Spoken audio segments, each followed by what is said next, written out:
سورہ النساء کی 2 آیات بینات اور چھٹے سپارے کی پہلی 2 آیات بینات تلاوت کی ہیں۔ اللہ خالق کائنات جل جلالہ و عم نوالہ ارشاد فرماتا ہے: لا يحب اللہ الجہر بالسوء من القول الا من ظلم۔ اللہ تعالی بری بات کو اعلانیہ طور پر ہرگز پسند نہیں فرماتا سوائے اس کے کہ جس کے اوپر ظلم کیا گیا ہو۔ وَكَانَ اللَّهُ سَمِيعًا عَلِيمًا، اور اللہ تعالی خوب سننے والا، خوب جاننے والا ہے۔ ان تبدو خیراً، اگر تم کسی بلائی کو ظاہر کرو، او تخفوہ، یا تم اس کو چھپاؤ، او تعفو عن سوء، یا تم کسی ظلم کو معاف کر دو، فإن اللہ کان عفوا قدیرا، بے شک اللہ تعالی درگزر فرمانے والا اور ہر چیز پر قدرت رکھنے والا ہے۔ پہلی آیت پاک میں اللہ تعالی نے کسی بھی بری بات کو اعلانیہ طور پر ظاہر کرنے، اعلانیہ طور پر بیان کرنے سے منع فرمایا، اور فرمایا کہ اللہ تعالیٰ کو یہ بات ہرگز پسند نہیں ہے کہ کسی بھی بری بات کو اعلانیہ طور پر ظاہر کیا جائے۔ آیت پاک کے شان نزول میں محدثین میں سے اکثر محدثین نے اس حدیث کو ذکر کیا ہے کہ نبی کریم علیہ السلام کی بارگاہ میں صحابہ اکرام رضوان اللہ تعالی علیہم اجمعین حاضر تھے، اور صحابہ اکرام میں حضرت سیدنا صدیق اکبر رضی اللہ تعالی عنہ افضل البشر بعد الرسل، آپ کی ذات والا صفات بھی حضور علیہ السلام کی بارگاہ میں حاضر تھی۔ اتنے میں ایک شخص نبی پاک علیہ السلام کی بارگاہ میں آیا، اور آتے ساتھ ہی اس نے حضرت سیدنا صدیق اکبر رضی اللہ تعالی عنہ کو برا بھلا کہنا شروع کر دیا۔ نبی پاک علیہ السلام نے اس شخص کو دیکھا تو آپ نے خاموشی اختیار فرمائی۔ حضرت سیدنا صدیق اکبر رضی اللہ تعالی عنہ کو اس نے ایک مرتبہ برا بھلا کہا، آپ خاموش رہے۔ دوسری مرتبہ پھر اس نے آپ کی ذات پاک کے بارے میں کسی ایسی بات کو منسوب کیا جو آپ کے شایان شان نہیں تھی، آپ نے پھر خاموشی اختیار فرمائی۔ تیسری مرتبہ جب اس نے پھر آپ کی طرف اس بات کو منسوب کیا تو آپ نے اس کو جواب دے دیا۔ اتنے میں نبی کریم علیہ السلام اپنی مسند مبارک سے اٹھے اور حضور اس مجلس سے آگے چل دیے۔ حضرت سیدنا صدیق اکبر رضی اللہ تعالیٰ عنہ دوڑ کر حضور کی بارگاہ میں حاضر ہوئے۔ میرے آقا، میرے ماں باپ آپ پر قربان جائیں، حضور آپ کیا مجھ سے ناراض ہو گئے کہ اتنی دیر میں وہ شخص میرے بارے میں برا بھلا کہتا رہا اور سب و شتم سے کام لیتا رہا؟ تو میں نے اس کو جواب نہیں دیا، اور تیسری مرتبہ جب وہ حد سے گزر گیا تو میں نے اس کو ایک جواب دیا۔ تو حضور آپ مجلس چھوڑ کر تشریف لے جا رہے ہیں، تو کیا آپ مجھ سے ناراض ہو گئے؟ نبی پاک علیہ السلام نے فرمایا: ابو بکر صدیق، جب سے وہ بندہ آ کر اس مجلس میں بیٹھ کر تیری برائیاں کر رہا تھا نا، تو میں دیکھ رہا تھا کہ اللہ تعالیٰ نے ایک فرشتہ مقرر کر رکھا ہے جو اس کو ہر غلط بات منسوخ کرنے پر اللہ کی طرف سے جواب دے رہا تھا۔ اور فرمایا ایک مرتبہ اس نے بری بات کو آپ کی طرف منسوخ کیا تو اس نے جواب دیا، دوسری مرتبہ بھی، اور جب تیسری مرتبہ جب تم خود بول پڑے تو درمیان میں شیطان آ گیا، اور فرمایا جب جہاں شیطان آ جائے پھر میں وہاں بیٹھ نہیں سکتا، اس لیے میں مجلس چھوڑ کے جا رہا ہوں۔ اللہ تبارک و تعالیٰ کو کسی بھی ایسی بری بات کا اور ایسے گناہ کا اظہار کرنا یا ایسی بات کو مجلس کے اندر کرنا کہ جس سے کسی کی دل آزاری ہو رہی ہو، خالق کائنات کو ہرگز پسند نہیں ہے۔ لا يحب اللہ الجہر بالسوء من القول. اللہ فرماتا ہے ایسی کسی بھی بری بات کو ظاہر کرنا فرمایا اللہ کو ہرگز پسند نہیں ہے سوائے اس شخص کے کہ جس کے اوپر ظلم کیا گیا ہو. مظلوم اپنی حالت زار کا اظہار کر کے ظالم کو ظالم کہہ سکتا ہے. الا من ظلم حرف استثناء کے ساتھ اللہ تعالیٰ نے مظلوم کو چھوٹ دے دی کہ مظلوم پر اگر ظلم کیا جائے تو وہ اپنی فریاد بلند کرنے کے لیے اور اپنی فریاد کرنے کے لیے ظالم کا ظلم اس کے ظلم کا اظہار بھی کر سکتا ہے اور لوگوں سے اس کے ظلم کے خلاف معاونت بھی حاصل کر سکتا ہے. وَقَانَ اللَّهُ سَمِيعًا عَلِيمًا اور اللہ تبارک و تعالیٰ خوب سننے والا جاننے والا ہے. نبی کریم علیہ السلام کا ارشاد پاک اسی آیت پاک کی تفسیر میں حضور علیہ السلام کا فرمان حضرت امام اسماعیل حقی رحمۃ اللہ تعالیٰ علیہ نے روح البیان تفسیر روح البیان کے اندر ذکر کیا. نبی کریم علیہ السلام نے ارشاد فرمایا اذکر الفاسق بما فیہ کہ یحذرہ الناس. فرمایا لوگوں فاسق کا ذکر کرو, فاسق کے فسق اور فجور کا ذکر کر لیا کرو تاکہ لوگ اس کے فسق اور فجور سے اور اس کے گناہ سے محفوظ رہیں. یعنی اگر کوئی بندہ نافرمان ہے, فاسق اور فاجر ہے, اللہ کا نافرمان ہے اور اللہ کے رسول کا نافرمان ہے, لوگوں کے اوپر ظلم اور لوگوں کے اوپر تشدد کرنے والا ہے اور لوگوں کو شر کے اندر مبتلا کرنے والا ہے, تو اللہ کے رسول صلی اللہ علیہ وسلم نے فرمایا اس کے فسق و فجور کو بیان کرو. کیوں؟ اس لیے کہ جس کو تو اس کے فاسق اور فاجر ہونے کا علم ہے تو وہ تو اس کے فسق اور فجور سے اور اس کے گناہ سے اور اس کے ظلم سے محفوظ رہے گا, لیکن جن کو پتہ نہیں ہے کہ وہ اس کے ظلم کا شکار نہ ہو جائے. اس لیے فاسق کے بارے میں بیان کرنا اور اس کے ظلم کو لوگوں کے سامنے رکھنا اور اس کی زیادتیوں کو لوگوں کے سامنے رکھنا نہ غیبت ہے نہ چغلی ہے, بلکہ رسول کریم علیہ السلام نے اس کا حکم دیا ہے تاکہ دوسرے لوگ محفوظ رہیں. اور علماء کرام اور محدثین مفسرین کے نزدیک 3 لوگوں کے بارے میں بات کرنا غیبت نہیں ہے. حضرت امام اسماعیل حقی رحمۃ اللہ تعالیٰ علیہ نے ذکر کیا ثلاثۃ لیست لہم الغیبۃ. 3 شخص ایسے ہیں کہ جن کی برائی کرو تو غیبت میں شمار نہیں ہوتا, اور غیبت تو بڑا گناہ ہے, کبیرہ گناہ ہے. تو فرمایا کہ ان میں پہلا شخص امام الجائر, فرمایا ظالم بادشاہ کا ذکر کرنا, ظالم بادشاہ کے ظلم اور اس کے ستم کا اظہار کرنا اور اس کے فاسق اور فاجر ہونے کا اعلان کرنا کوئی غیبت نہیں ہے. اس لیے کہ جب تک اس کا ظلم لوگوں کے سامنے رہے گا تو کوئی اگر اس کے ظلم کے بارے میں بات بھی نہ کرے تو اس کو ظالم کہے گا کون, اور جن کو اس کے ظلم کے بارے میں پتہ نہیں ہے تو ان کو اس کے ظلم اور تشدد سے آگاہ کون کرے گا. اس لیے کہا کہ اگر ظالم بادشاہ کے بارے میں کوئی بات کرے نہ غیبت ہے نہ چغلی ہے. دوسرے نمبر پر کہا والفاسق الملعن معلن, اعلانیہ گناہ کرنے والا, اعلانیہ فسق اور فجور کرنے والا, اللہ کی نافرمانی کرنے والا, جیسے شرابی ہے, زانی ہے, چور ہے اور اس طرح کے گناہ کرنے والا بندہ ہے, ظلم اور ستم کرنے والا ہے اور لوگوں کے حقوق کو پامال کرنے والا ہے, لوگوں کے مال کو غصب کر جانے والا ہے,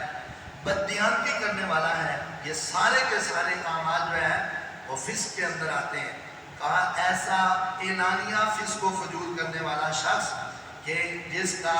فسق جو ہے اور جس کی نافرمانی بالکل ظاہر ہو, اس کے فسق اور فجور کے بارے میں بات کرنا اور اس کی نافرمانی کا لوگوں کے سامنے اظہار کرنا بھی کوئی غیبت نہیں ہے. اسلام اس کا حکم جو ہے وہ خود دیتا ہے تاکہ اس کے اس گناہ سے اور اس برائی کے اندر کوئی دوسرا نہ مبتلا ہو جائے, کوئی اس کو امین سمجھ کر بددیانتی کا شکار نہ ہو جائے, کوئی اس کو صادق سمجھ کر اس کے جھوٹ اور مکر اور فریب کے جو ہے وہ کمند کے اندر، جال کے اندر نہ آ جائے، اس لیے اس فاسق کا اعلان کرنا اور اس کی برائی کو بیان کرنا اس میں غیبت نہیں ہے۔ اور تیسری جو علماء نے بیان کی صورت، وَالْمُبْتَدِعُ الَّذِي يَدْعُو النَّاسَ إِلَىٰ بِدْعَتِهِ، تیسرا وہ بدعتی شخص کہ جو لوگوں کو بری بدعت کی دعوت دیتا ہو، جو اسلام کے ساتھ ٹکرا جانے والا عمل ہو اور اسلام کے ساتھ بالکل متضاد عمل ہو، اس عمل کی طرف بلانے والا وہ بدعت سیئہ کی طرف بلانے والا ہے۔ فرمایا ایسا بدعتی شخص اور ایسا اسلام کے اندر وہ کام ایجاد کرنے والا کہ جس کا اسلام کے اندر کوئی تصور اور خیال نہ ہو، فرمایا ایسے شخص کی بدعت کا اظہار کرنا اور اس کے بدعتی ہونے کا ذکر کرنا کوئی غیبت نہیں ہے۔ اسلام اس کی اجازت دیتا ہے تاکہ اس کے شر اور اس کی بدعتوں سے دوسرے لوگ محفوظ رہیں۔ اکثر اور بیشتر انسان اپنے قول کے ساتھ، جو آیت پاک میں اللہ تعالیٰ نے ذکر کیا کہ اللہ تعالیٰ بری بات کو بیان کرنا پسند نہیں کرتا، تو قول کا ذکر، قول کا تعلق انسان کی زبان کے ساتھ ہے، جوارح اعضاء کے ساتھ انسان کے عمل کا تعلق ہے اور زبان کے ساتھ انسان کے قول کا تعلق ہے۔ یاد رکھیں کہ زبان سے نکلی ہوئی جو بات ہے نا، اور زبان سے نکلا ہوا جو قول ہے، انسان کی گفتگو ہے، وہ اتنی جو ہے وہ مہلک بھی ہو سکتی ہے کہ اس کے زبان سے بات کرنے کی وجہ سے اس کا سر تن سے جدا کر دیا جائے، لیکن کبھی عمل کی وجہ سے اور کوئی ارتکاب عمل کو ایسا کر لے تو اس کی وجہ سے شاید اس کو چھوٹ مل جائے، حالانکہ اس کے اعضاء، اس کے زبان پر کئی درجے بھاری ہیں، لیکن زبان جو چند چھٹانکوں پر مشتمل جو ہے، جس کا وزن ہے، اگر یہ ذرا سی پھسل جائے تو اس کی گرفت جو ہے وہ بہت بڑی ہوتی ہے۔ حضرت سیدنا علی کرم اللہ تعالی وجہ الکریم فرمایا کرتے تھے کہ جراحات السنانی لہل تیام ولا یلتام ما جراح اللسان، فرمایا لوگوں، برچیوں اور نیزوں کے ساتھ لگائے ہوئے زخم تو کبھی نہ کبھی ٹھیک ہو جاتے ہیں، لیکن یاد رکھنا زبان کا لگایا ہوا زخم کبھی ٹھیک نہیں ہوتا، یہ بڑی دیر کے بعد جا کر درست ہوتا ہے، بڑی دیر کے بعد جا کر ٹھیک ہوتا ہے۔ اس لیے نبی پاک علیہ السلام کی بارگاہ میں ایک صحابی حاضر ہوئے، آ کر عرض کیا، اللہ کے نبی صلی اللہ علیہ وسلم،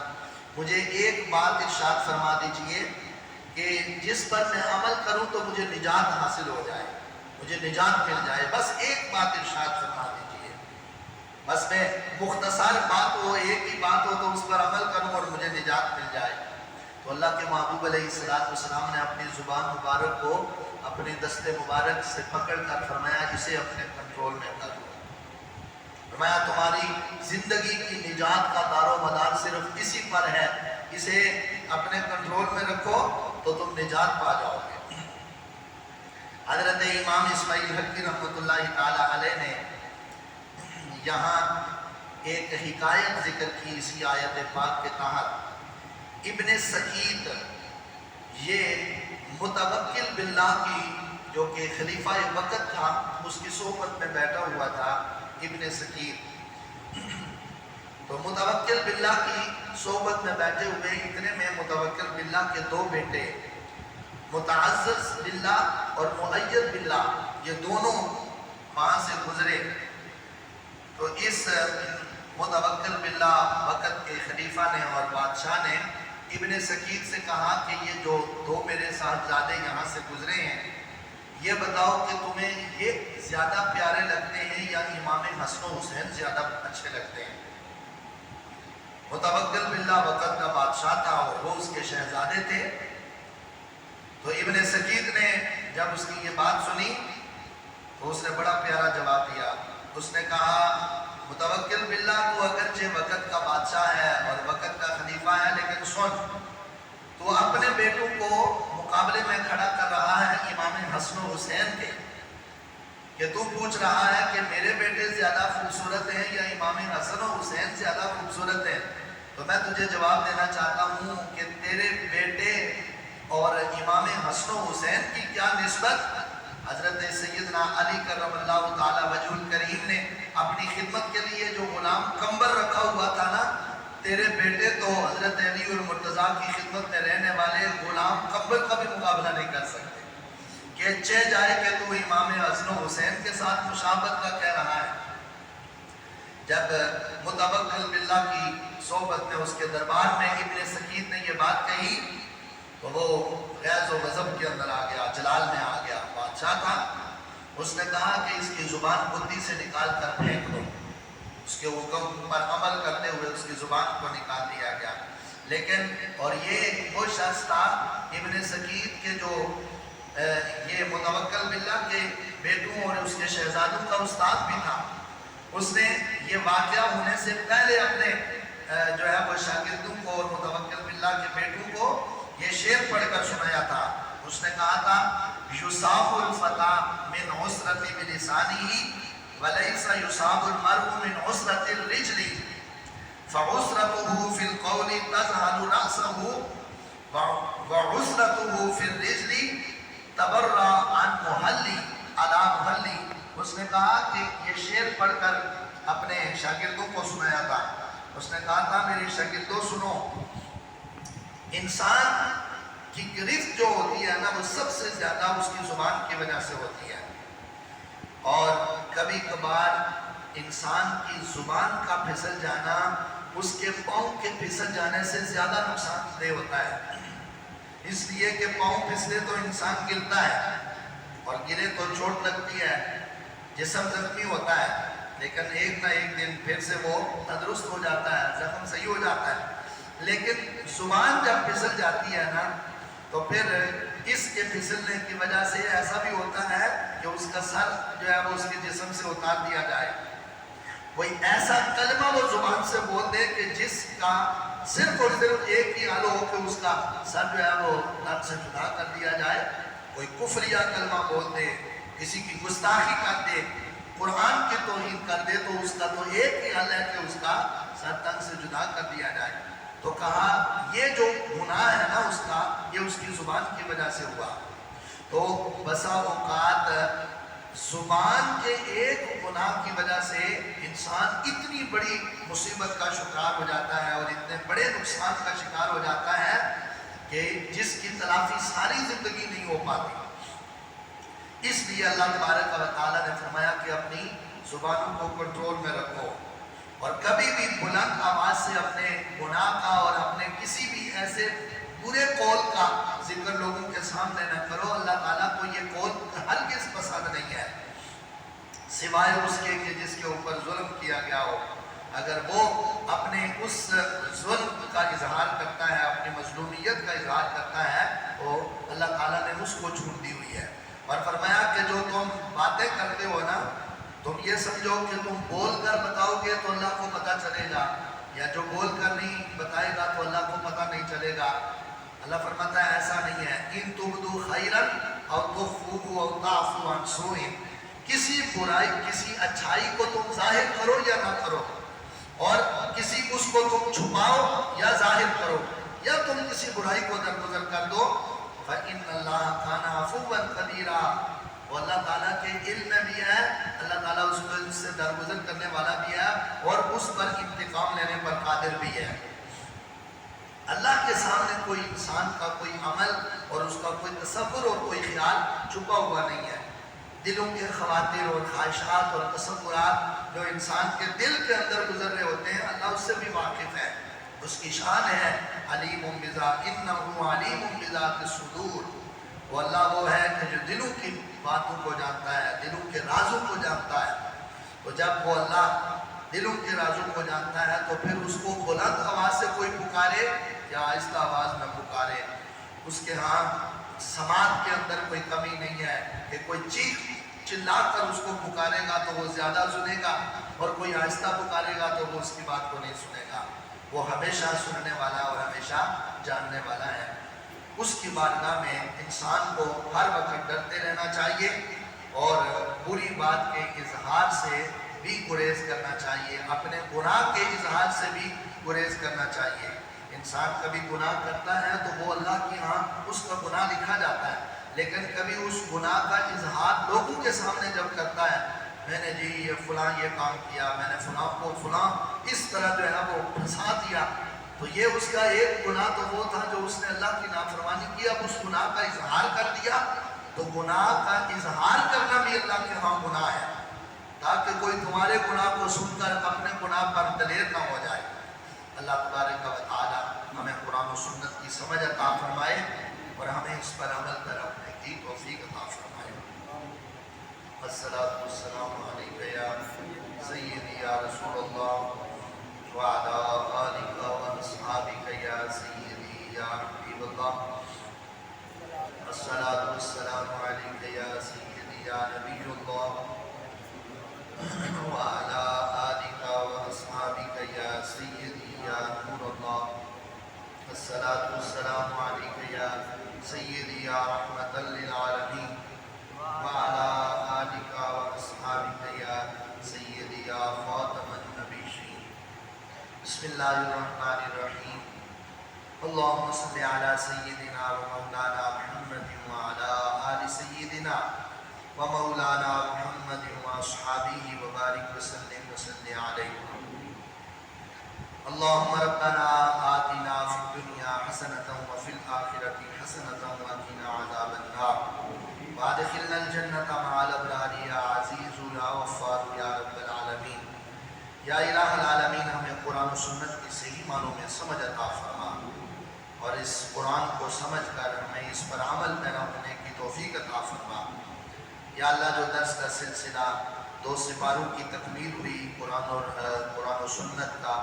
مختصر ترجمہ، تشریح اور تفسیر جو حسب استطاعت اے اللہ ہم نے بیان کی سنی، اپنی بارگاہ میں اسے قبول و منظور فرما۔ آج جس سپارے کا ہم نے آغاز کیا ہے میرے اللہ، ہمیں اس کی سمجھ کے اندر اور برکتیں نصیب فرما۔ اے اللہ، اپنے قرآن کے نور کو ہمارے سینوں میں داخل فرما۔ اے اللہ، اپنے قرآن کے نور سے ہمارے سینوں کو روشن اور منور فرما۔ اپنی یاد میں تڑپنے والا دل عطا فرما، اپنے خوف سے رونے والی آنکھیں عطا فرما اور اپنے ذکر سے تر رہنے والی زبان عطا فرما۔ اپنے پیارے محبوب علیہ السلام کے نالین کا صدقہ یا اللہ ہمیں اپنی زندگی کے اصول اور ضوابط اور اپنی زندگی کے قانون اور دستور کو قرآن کے مطابق بنانے کی توفیق عطا فرما۔ نبی علیہ السلام کے نالین کا صدقہ حضور علیہ السلام کی ساری امت کی خیر فرما، پوری امت مسلمہ کے حال پر رحم و کرم فرما۔